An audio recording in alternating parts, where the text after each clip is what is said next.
apa sih cara kita untuk menghilangkan tradisi ini seperti apa Bang kira-kira Bang? Sementara mindset masyarakat kita kan, oh nggak mau main money politik tapi mereka masih ngambil uang tersebut Bang. Kalau kita lihat misalkan Mhm. lebih lebih sedikit lebih luas bahwa undang-undang pemilu atau pemilihan kepala daerah kemarin kan didesain untuk bagaimana proses kontestasi ini melahirkan pemimpin-pemimpin itu yang dibangun berdasarkan kecerdasan. Abang sendiri pernah terkena pengalaman hoax nggak Bang? Palsu Heeh. dengan wajah, nama dan seterusnya. Oke. Kemudian menggunakan wajah, nama, Heeh. membuat nomor HP gitu ya. Oke. Meminta sumbangan apa bantuan ya itu. Untuk hoax sendiri nih Bang, masih sangat masif, bahkan terlebih sudah selesainya kita pilkada dan pemilu nih Bang. Abang melihat penyebaran begitu masifnya hoax di masyarakat ini seperti apa Bang?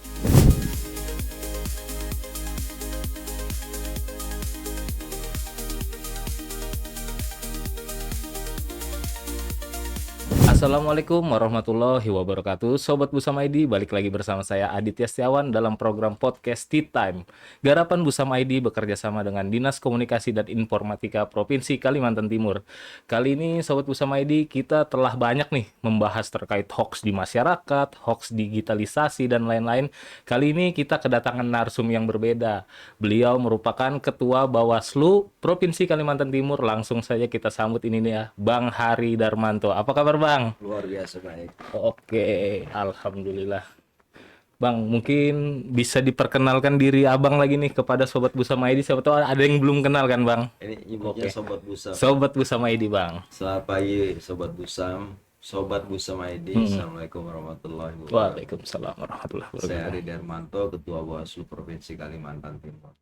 Oke, Bang, ini kan kita tahu nih, kemarin-kemarin sedang padat-padatnya jadwal Abang nih, dari pilkada, bahkan pemilu sebelumnya Bang ya. Itu seperti apa Bang? Bisa diceritakan sedikit pengalamannya kemarin-kemarin nih Bang? Ya, padat-padatnya pemilu, memang pemilu begitulah ya. Iya. Ada pemilu pilkada memang yang berbeda di tahun ini dari tahun-tahun sebelumnya, rangkaian pelaksanaan pemilu dan pilkada itu ada yang beririsan ya. Kita mulai misalkan pemilu itu di 2023 ya, bulan September Oktober. Kemudian begitu apa pemilu berakhir di Februari, Februari. kita lanjut mulai tahapan untuk pendaftaran, persiapan untuk pendaftaran pasangan calon pemilihan kepala daerah. Dari 2022 Itu persiapannya Bang ya. rangkaian pemilu dan masuk ke sampai dengan ini, kita juga masih dalam tahap-tahap akhir ya untuk beberapa daerah di Kalimantan Timur. Ada 3 daerah yang lagi menunggu putusan Mahkamah Konstitusi.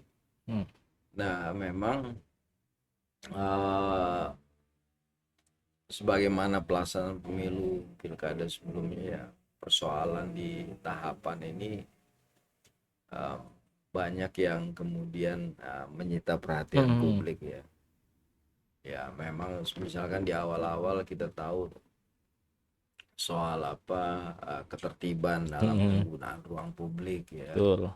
Kemudian soal penyebaran informasi yang mungkin tidak bisa kita bendung ya, kecuali memang kesadaran publik tinggi Betul, ya, betul. di sosial media, kemudian di berbagai platform ya yang dimiliki publik. Nah, itu yang mewarnai. Kemudian memang kalau kita lihat petakan ya, tahapan pemilu yang berjalan kemarin ada 5 titik rawan ya. Tahapan pendaftaran.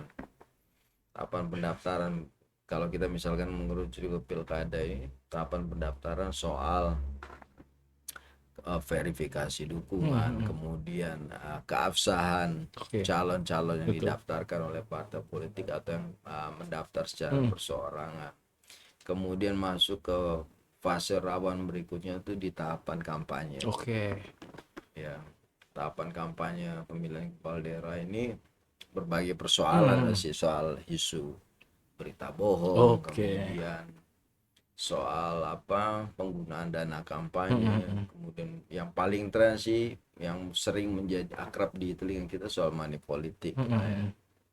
Kemudian di tahapan masa tenang itu fase rawan ketiga, itu 3 hari menjelang hari pemungutan suara. Oke.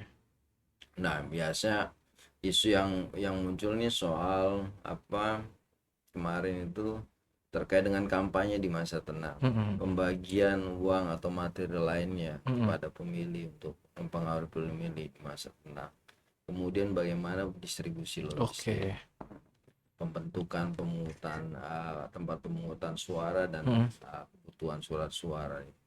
Dan hari H Mm-mm. pemungutan suara ini Mm-mm. juga isu money politik, Iya.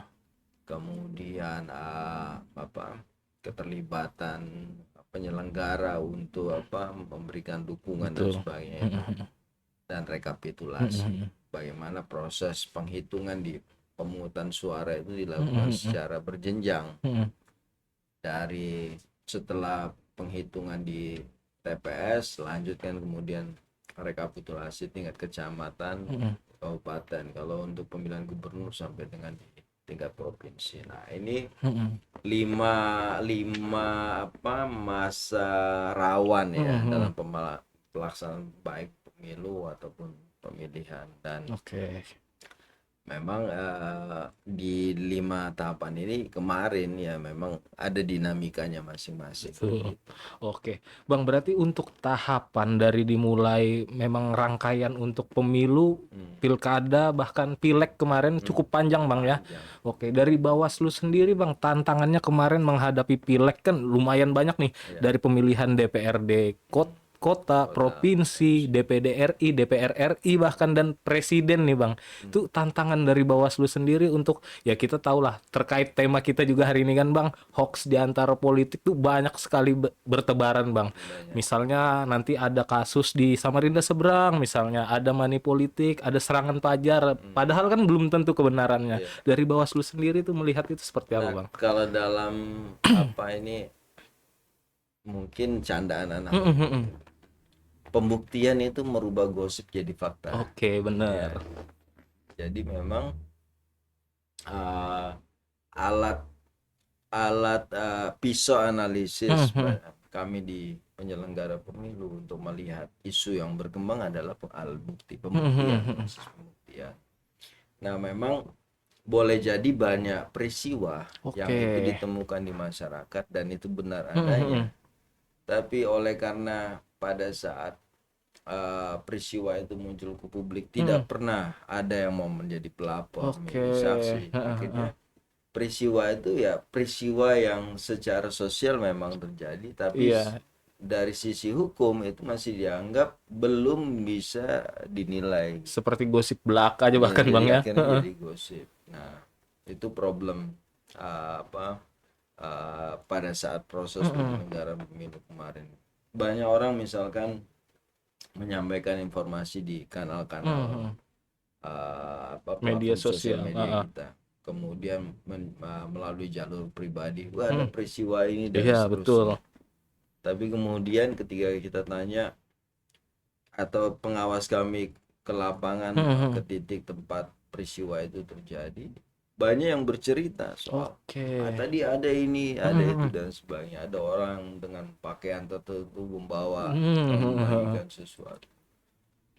Tapi terkait dengan peristiwa itu tidak ada yang mau, ketika dimintai keterangan mau nggak Jadi saksi Bang ya. jadi saksi atau jadi pelapor, nggak ada yang mau. Oke. Artinya akhirnya boleh jadi peristiwa itu adalah bagi masyarakat adalah fakta, tapi dalam konteks hukum dia tidak bernilai apa-apa karena dia tidak pernah masuk ke dalam ruang pembuktian. Gitu. Oke, Bang, ini menarik Bang. Terkait money politik sendiri kan masyarakat nih, bahkan ya kita tahu sekarang nih zamannya gadget, semua sudah pada pintar Bang. Tapi mereka kadang menerima uang itu, bahkan apa sih cara kita untuk menghilangkan tradisi ini seperti apa Bang kira-kira Bang?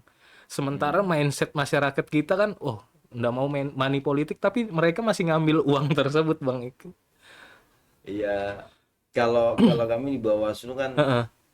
lebih ke anu sih apa? Kalau kita lihat misalkan Mm-mm.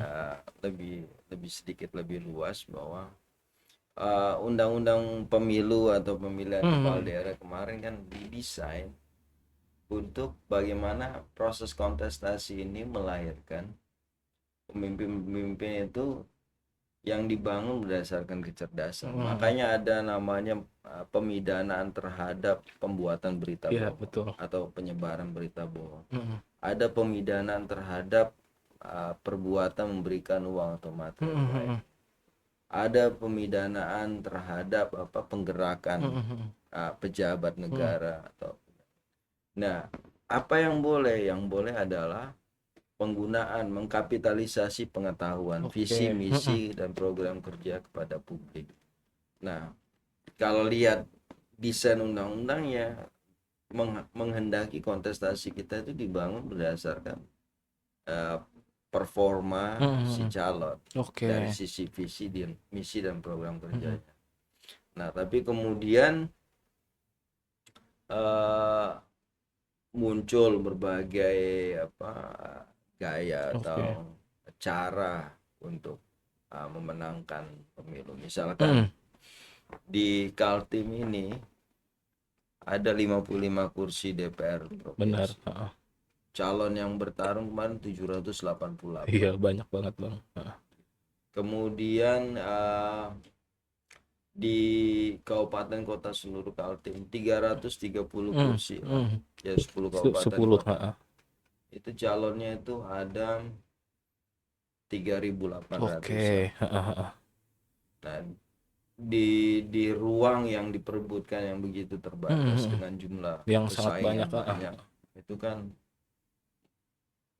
apa ya namanya watak reptil kita muncul, Betul. upaya menggunakan segala cara Cara. untuk Heeh. Heeh. meraih keuntungan. Nah, dalam undang-undang pemilu semua semua cara itu semua cara untuk mencapai tujuan tidak dibenarkan. Yang Mm-mm. dibenarkan adalah cara-cara tertentu, Oke. yaitu menyebarkan visi meyakinkan publik dan cara Mm-mm. mendagangkan visi misi dan program Oke. kerja. Heeh. Heeh. Selebihnya ada yang dilarang. Mm-mm. Nah, undang-undang pilkada Mm-mm. pemilu menginginkan bahwa kontestasi dibangun dengan cara itu, Oke. tapi kemudian yang berkembang ya eh, dalam dalam dalam eh, ranah Mm-mm. pilkada dan pemilu kemarin, ternyata praktek-praktek munculnya perbuatan memberikan Mm-mm. uang atau materi lain Mm-mm. itu tidak berdiri sendiri. Oke, betul. Ada keinginan misalkan calon untuk jadi, Mm-mm. dan kesempatan di masyarakat itu untuk memperoleh sesuatu dalam Mm-mm. proses itu. Nah, akhirnya kita ya disitulah kemudian paradoksnya ya. Oke. Undang-undang ada kemauan undang-undang Mm-mm. tentang penyelenggaraan pemilu, tapi kemudian ada situasi di mana calon dan masyarakat Mm. tanda secara tidak langsung Iya, bermufakat untuk menyimpangi betul. Heeh. Heeh. ketentuan. Bahkan menyimpangi ini ketika ada peristiwa yang dirasa itu memang perbuatan melawan hukum, Mm-mm. tidak ada kelompok masyarakat yang mau menjadi bagian dari proses Oke, betul betul. Berarti memang dilemanya di situ, Bang ya. dilemanya. Dari memang sebenarnya itu tidak dibenarkan, tapi kembali lagi ke masyarakat kita yang tidak mau, ya tidak mau bersinergi, Bang Ya, lah. Heeh. Oke, Bang, terkait hoax sendiri nih, Bang. Tadi kan kita sudah berbicara terkait pileg, pilkada, tahapan dan lain-lain. Abang sebagai ketua Bawaslu, untuk hoax sendiri nih, Bang, masih sangat masif. Bahkan terlebih sudah selesainya kita pilkada dan pemilu nih, Bang. Abang melihat penyebaran begitu masifnya hoax di masyarakat ini seperti apa, Bang? sebenarnya hoax itu menjadi tidak bernilai kalau Mm-mm. masyarakatnya tadi punya kecerdasan Betul. atau ya setiap hari kita mendapati berita-berita atau gradasi berita ya dari dari awalnya dia fakta kemudian dia berubah menjadi Mm-mm. dibumbui Dibumbui. imajinasi Benar. kemudian dia menjadi cerita yang baru yang wah Heeh. gitu. Nah, tapi apakah dia bisa dikonsumsi atau tidak kan tergantung penalaran di Heeh. masyarakat. Tidak semua kok berita-berita apa yang tanda kutip hoax itu Heeh. Heeh. mempengaruhi pemilih. Heeh. Misalkan kan ada hoax soal apa keterlibatan Benar, benar. penyelenggara Heeh. dan seterusnya. Tapi faktanya juga apa masyarakat tetap juga uh, percaya bahwa Heeh. pemilihan ini terselenggara atau Heeh. pemilu terselenggara. Heeh. Nah, kalau di pemilu kemarin memang ada beberapa catatan kita Heeh. ya soal hoax ya. Heeh. Nah, kalau kami di Bawaslu menyikapi soal hoax itu hal-hal yang nggak bisa dibuktikan ya, Oke. Heeh. dalam proses penegakan hukum pemilu. Nah, itu menjadi menjadi sesuatu yang tidak bernilai dari Heeh. sisi hukum. Misalkan gini, di pemilu itu atau di undang-undang pemilu dia mengatur secara rigid peristiwa-peristiwa yang dapat Heeh. dikategori sebagai perbuatan melawan. Oke. Misalkan yang akrab di publik money politik. Kalau Heeh. dalam frasa undang-undang nggak ada money politik, yang ada perbuatan memberikan uang atau Betul, materi betul, lainnya betul. kepada Heeh. pemilih untuk. Tapi peristiwanya mungkin benar secara Heeh. objektif ada seseorang yang memberikan uang Heeh. materi lainnya kepada pemilih atau Oke. pengaruh Heeh. pemilih. Tetapi secara subjektif orangnya nggak masuk kategori yang dilarang oleh hukum. Heeh. Misalkan undang-undang menyatakan peserta pemilu, Heeh. tim kampanye, Oke. pelaksana kampanye Heeh. dilarang memberikan uang atau materi Oke. lainnya kepada. Bagaimana kalau di luar kategori itu? Iya, betul. Nah, peristiwanya ada seorang bernama misalkan taruh aja Hari Heeh. datang ke satu tempat Heeh. membagikan uang Heeh. untuk mengajak orang memilih. Tapi Oke. Hari ini dia bukan calon, Oke. dia bukan pelaksana kampanye Heeh. karena pada saat kita tracking di Heeh. KPU Heeh. nama itu nggak Nggak ada, ada. Heeh. dia bukan Betul. tim kampanye. Oke. Secara objektif perbuatannya dilarang, tapi Iya. secara subjektif dia nggak masuk kategori Oke. subjek yang dilarang dalam Hukum. undang-undang itu. Heeh. Heeh. Maka kemudian apakah itu wah itu mungkin boleh jadi fakta, Heeh. tapi hukum tidak mengkategori si Hari itu yang Oke. bukan peserta pemilu, Benar-benar. bukan tim kampanye, bukan pelaksana kampanye, sebagai orang yang dapat dipidana. Oke, itu berarti memang balik lagi dari yang abang bilang tadi, sifat reptil yang melakukan segala cara itu bang ya. Akhirnya karena boleh jadi Heeh. orang membaca ya, Benar-benar. membaca bahwa kan dalam dalam terminologi hukum Heeh.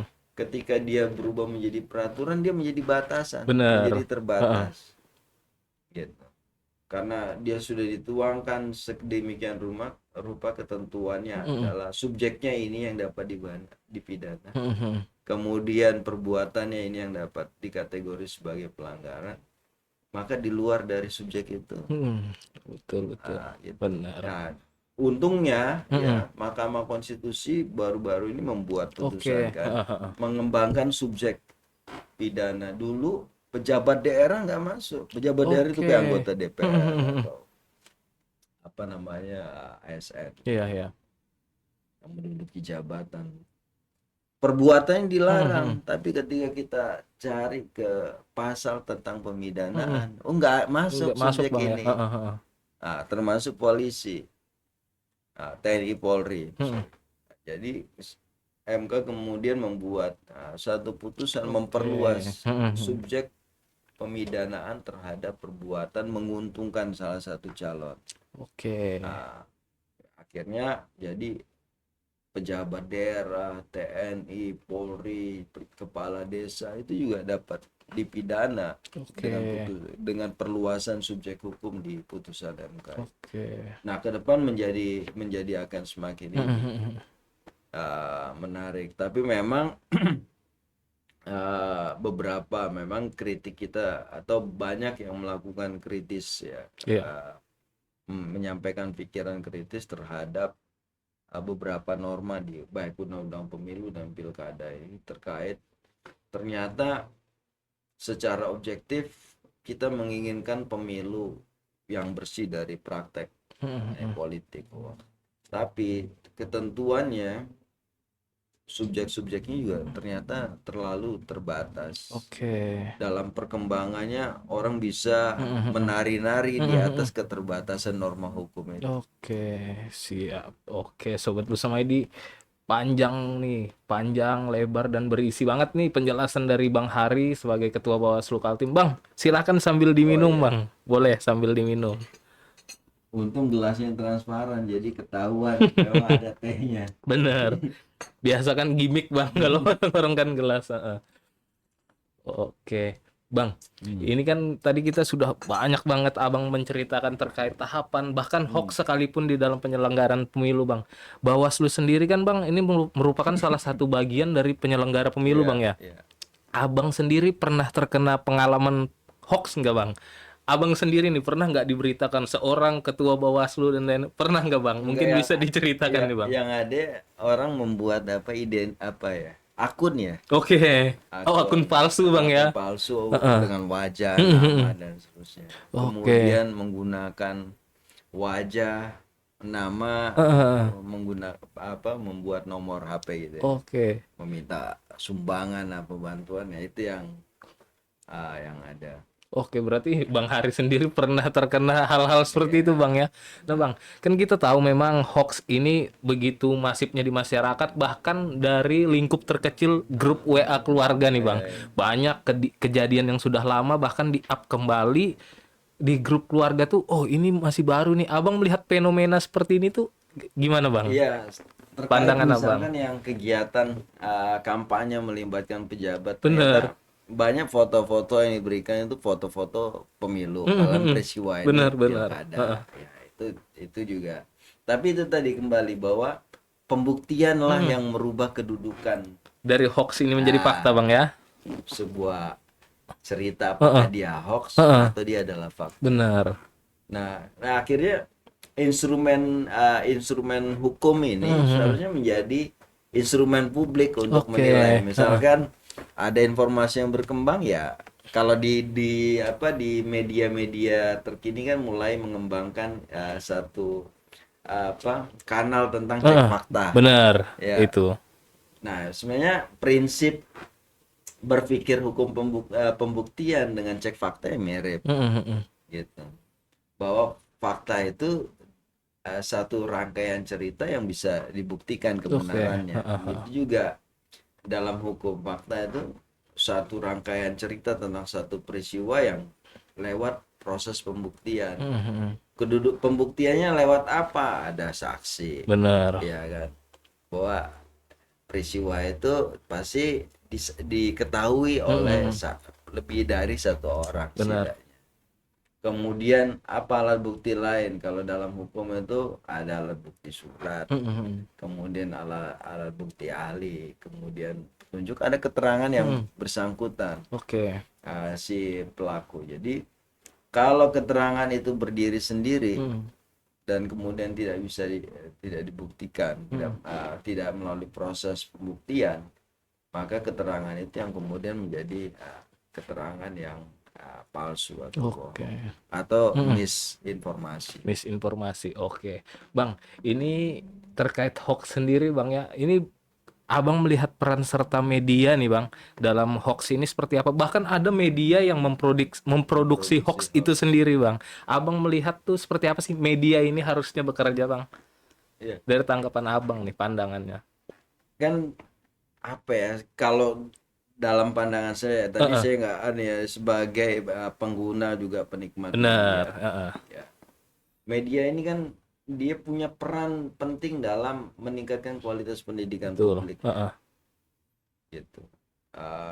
Makanya di organisasi media biasanya ada tim redaksi. Benar. Ya. Kemudian kalau dahulu mungkin tim redaksi cuma untuk mengulas soal bagaimana kelayakan bahasa itu sampai publik. Tapi kemudian berkembang, sering waktu berkembang, dia juga em, juga melakukan pembedahan terhadap fakta-fakta yang Benar. disajikan. Nah, artinya media menjadi penting sebagai filter ya. Mm-mm. Nah, memang kemudian ketika kampanye pemilu Heeh. pilkada ini menjadi bisnis ya. Benar. Dia bukan hanya soal bagaimana kandidasi seseorang ikut dalam proses kemudian menjadi Betul. terpilih menjadi somebody ya, Mm-mm. entah legislatif atau Benar. eksekutif. Tapi di belakang proses keterpilihannya juga disokong oleh kemampuan dia melakukan penetrasi pikiran sampai kepada publik. Betul. Disitulah peran media. Mm-mm. Karena ada yang negatif Benar. ya, kemudian ada yang positif. Mm-mm. Nah, ada kalau dalam dalam kategori kami misalkan atau kita di Mm-mm. Bawaslu membuat kategori, ada berita negatif dia Mm-mm. fakta, Mm-mm. itu ya itu bukan hoax. Iya. Tapi ada yang berita berita bohong. Mm-mm. Nah, misalkan calon bertubuh gendut, Mm-mm. berkepala botak, Oke. itu negatif mungkin Mm-mm. dalam kelompok tertentu. Mm-mm. Tapi dia fakta, itu Fakta. nggak bisa Betul. dihukumi. Tapi kalau dia diungkapkan, diserang, Secara pernah personal bang ya. personal, Heeh. mabuk di sana Heeh. sini, melakukan, tapi tidak pernah, bahkan ketika dia Hmm. mencalonkan dia mendapatkan surat keterangan dari Hmm. pengadilan tidak Hmm. pernah dipidana. Oke. Artinya itu bisa menjadi hoax Berarti masuknya itu black campaign bang ya. Nah, Oke. ada black campaign, ada negatif Oke. campaign. Kalau Oke. negatif campaign ya sepanjang dia fakta ya memang Mm-mm. nggak Mm-mm. bisa dihukumi. Kalau black Benar. campaign itu biasanya berisi kebohongan, berita Oke. palsu, Yang menyerang secara personal terhadap personal, calon bang ya. tapi tidak melekat pada calon Oke, itu. siap, siap. Oke. Bang, ini di luar hoax politik nih, Bang. Yang baru-baru ini bahkan kedatangan Ronaldo ke Indonesia. Abang ada dengar nggak, Aku Bang? nggak ikutin, aku nggak Oke, nggak ikutin. ikutin. Jadi kemarin itu ada berita, Bang. Bahkan media nasional aja memberitakan ini, Bang. Ronaldo tiba di NTT katanya tanggal 18 untuk bersama yayasan penggalangan dana. Nah, Sebenarnya itu nggak terjadi. Bahkan Ronaldonya aja masih main di Arab, Bang. Abang melihat seperti ini kan apa ya, ini fenomena yang di tengah masyarakat dengan hype yang begitu besar dari seorang Ronaldo ini gampang sekali dibuat hoax-hoax seperti iya, ini, Bang. iya, iya. Ada saran enggak, dan ini masukanlah kepada masyarakat kita agar dengan canggihnya teknologi ini tidak dapat dibodohi lah, Bang. Iya, memang canggihnya teknologi ini memberikan keuntungan ya, sekaligus juga ya bisa merugikan ya ketika Oke. kita nggak membangun literasi media Nah, ya. betul tuh, Bang. Nah, memang di tengah kemewahan menggunakan teknologi, Hmm. literasi penggunanya juga harus dibangun. Hmm. Karena dalam banyak kasus, saya kemarin dapat cerita Hmm. kawan, Ya, Bang. waktu saya ke Jakarta ketemu kawan lama, Oke. terus dia bilang, saya di WA seseorang Hmm. atas namamu minta bayarin mobil apa gitu. Hmm. Nah, terus apa yang kamu lakukan? Saya cek lagi, saya hubungin beberapa teman yang berhubungan dan kamu, kemudian saya kasih capturean foto, kemudian gambar, akun dan seterusnya, semua bilang bukan. Akhirnya saya sudah hampir transfer. Oke. Nah, itu tadi bahwa ketika dia cuma percaya Hmm. tanpa pernah melakukan telisik, Ya, oke. dia akan terjebak ke dalam pemanfaatan oleh Hmm. pihak lain. Hmm. Nah, itu salah satu contoh bahwa ketika ketika pengguna sosial media tidak dibarengi kecerdasan, Hmm. dia bisa terjerembab dalam pemanfaatan oleh pihak lain. Oke. Berarti memang kita untuk berita sendiri tuh sebelum kita menyebarkan harus kita cek faktanya dulu, Bang ya. Nah, Abang sendiri nih tipikal orang yang seperti apa, Bang? Apabila Abang mendapatkan sebuah berita nih, apakah langsung menge-share? Kan banyak nih, Bang, orang tanpa cek fakta melihat oh ini penting nih, padahal kan nggak tahu ini hoax, Iya, tapi iya. langsung di-share di grup keluarga dan lain-lain. Untuk Abang sendiri seperti apa itu, Bang? Biasanya kan yang sering misalkan di Twitter dulu ya, Oke, ramai ya sekarang rame di Twitter tuh, Bang. itu kan bagaimana membuat tren ya. Mention, Ya, mention. mention, kemudian pokoknya apa bahasa kita clickbait ya. Oke, benar. Nah, biasanya banyak sekarang di tengah banyaknya media orang menggunakan kalimat-kalimat pembuka judul itu yang bombastis. Benar. Nah, ya akhirnya baca dulu, lihat dulu gitu. Karena sharing sebelum pernah membaca itu juga bisa berakibat buruk. Kita menyebarkan kebohongan. Jadi sebaiknya dibaca. Kalau memang kita ini punya pengaruh, apalagi ya orang yang punya pengikut banyak di sosial media yang bahasa kita punya pengaruh, literasi kita harus semakin tinggi. Gitu.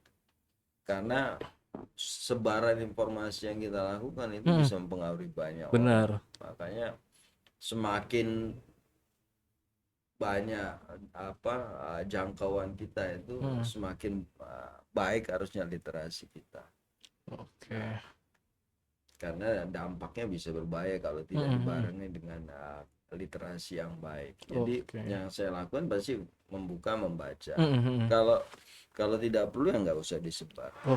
Lebih baik berhenti di kita aja Bang ya. Oke, Sobat Busama ID itu berbagai tips dari Bang Hari. Ya, pertama pasti kita buka dulu beritanya Bang ya. Kita cek fakta dan datanya apakah ini benar atau tidak. Apabila memang tidak penting, mending gak usah di-share Bang ya. Daripada keluarga nanti terus-terusan nge-share, kita nge-share semuanya bakal terkena yang namanya hoax Bang ya. Sobat Busama ID, tidak terasa nih Bang, hampir setengah jam kita sudah menemani Sobat Busama ID semua nih. Mungkin kita akan bicara lebih panjang lagi di next episode-nya Bang ya. Ini seperti tagline kita, hoax disebar oleh orang jahat, dibuat oleh orang jahat, disebarkan oleh orang bodoh dan diterima oleh orang dungu. Jadi stop, jangan sampai kalian menjadi penyebar hoax, bahkan pembuat hoax Bang ya. Saya Aditya Setiawan dan Bang Hari Darmanto pamit undur diri. Assalamualaikum warahmatullahi wabarakatuh. Salam Sobat Busama ID.